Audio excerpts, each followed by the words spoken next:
Bismillahirrahmanirrahim. Ini Upah nak buat mi kari ya. Ada daging yang dah direbus. Ada bawang besar 1 biji, bawang putih 2 biji ya.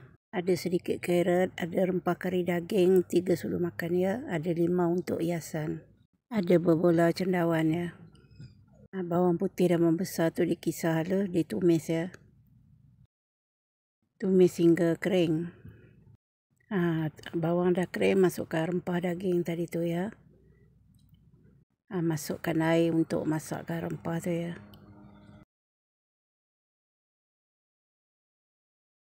Masukkan daging dengan air daging sekali.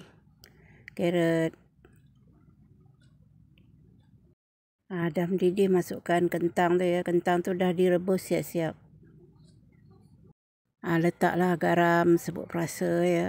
Kalau nak letak gula, rasa dahulu. Masukkan berbola tu tadi. Tunggu mendidih lagi sekali ya. Masa ni kalau nak letak tepung jagung, kalau nak kuah dia pekat sedikit, masa ni masukkan ya. Masak air hingga mendidih, masukkan mi tu. Sekejap je ya. Assalamualaikum warahmatullahi wabarakatuh. Selamat berbuka puasa.